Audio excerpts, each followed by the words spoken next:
بسم الله الرحمن الرحيم، والصلاة والسلام على سيدنا محمد وعلى آله وصحبه أجمعين. السلام عليكم ورحمة الله تعالى وبركاته. بمناسبة حلول شهر رمضان المعظم، نقول لكم رمضان كريم، إن شاء الله ينعاد علينا بالصحة والهنا لنا وللأمة الإسلامية، آمين يا رب العالمين.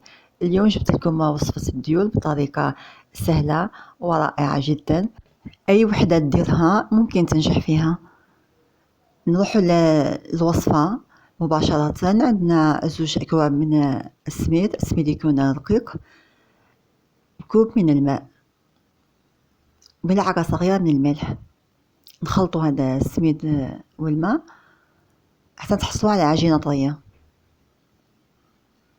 لازم تكون طرية مليح هكذا باش هذيك الحبيبات تاع السميد تشبع بالماء وترطب.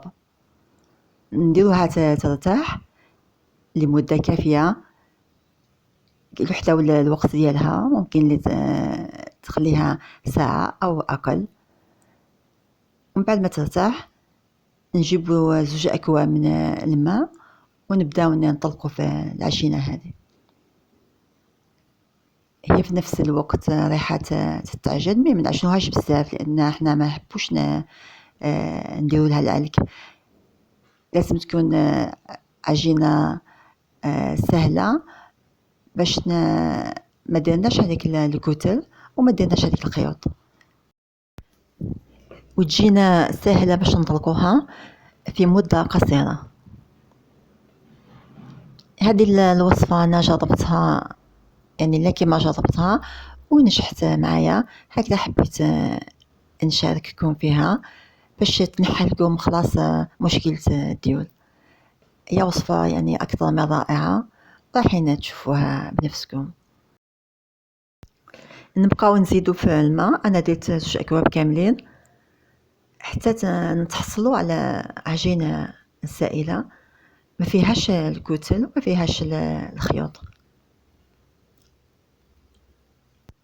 رايحين نوجدوها بسرعة، ما تاخدش منا وقت طويل. نديرو باليد ديالنا باش نشوفوها الا كان مليحة ولا مازالت محتاجة للماء. الا كانتو ما شفتوها شوية ثقيلة زيدو لها شوية الماء. نفرغو العجينة كي توجد في الطاس ولا في إناء. نشعلو النار تكون قليلة بزاف، نقصولها على الاخر، ويكون هذاك الريشو ديالها او الفرن ديالها يكون شويه عريض هكذا باش توزع الحراره مليح على المقله.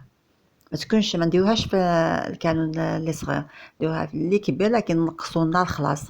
نجيبو مقله ما تلصقش وندهنوها بشويه زيت، نمسحوها مليح مليح، ما نخليوش طاقه تاع الزيت، نخليوها نمسحوها مليح مليح، ونديرو بالمغرف الكبيره ولا نصبو بالطاس شويه، نتخلصوا من الزائد اذا كشفنا العجين بزاف باش ما تجيش خشينه، ونديروها على النار. نحركوا المقله مره على مره ونخليوها طيب مليح حتى يتغير اللون ديالها وتبدا تنشف معنا حتى الجوانب نتاعها او الحواف نتاعها يبداو يطيروا من المقله. ولكن نمسوها بالاصبع ديالنا نلقاوها ناشفه وطايبه، نسحبوها بكل سهوله. نديروها فوق طرشونه ونغطيوها هكذا باش ما تيبسناش. نروحو للورقه الثانيه. هنايا انا فرغت بالطاس مباشره، ونقصت شويه اللي زايد ووزعتها على المقله، سويتها مليح ودرتها فوق النار تطيب.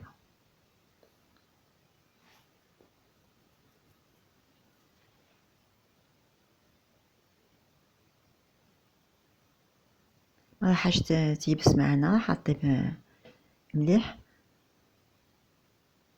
لازم نخليوها طيب مليح حتى تغير اللون ديالها وتنشف مليح مليح حتى كي نسحبوها يعني تمتم، يعني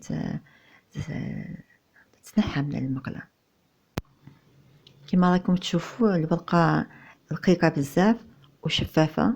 نديروها على الطوشونة اللي مغطية بها الأولى حوالي نص دقيقة ولا ما كاملاش هكذا باش تبردنا شوية، ومن بعد نديروها فوق البرقة الأولى ونغطيوهم.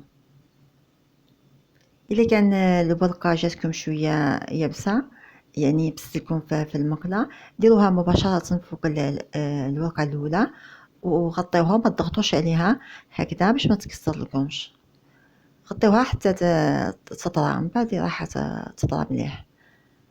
هذه الوقاينة درتها بالملعقة الملعقة تاع الأكل، 3 ملاعق. جات سوا ما نقصش منها، وجات شويه سميكه، وانا عجبتني هذه الوقعه بزاف. جات مستويه وجات هايله. برك المقله لازم دائما نخليوها تبرد، ما نديروش فيها العجين وهي سخونه، ونقدروا نحيو الورقه من بعد ما نبعدوا المقله من النار. من بعد كي يبردوا الديول نخلصوا كامل، نفكوهم من بعضاهم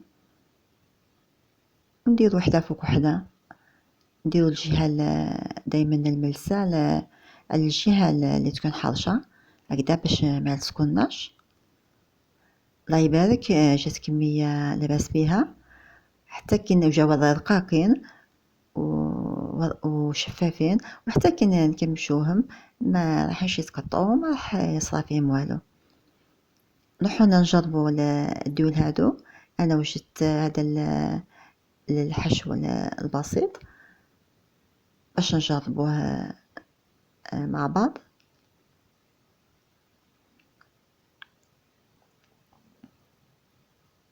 الحشو عبارة عن بطاطا ملحية وشوية تاع صدر الدجاج، البصل، المعدنوس، شوية جبن وبيضة.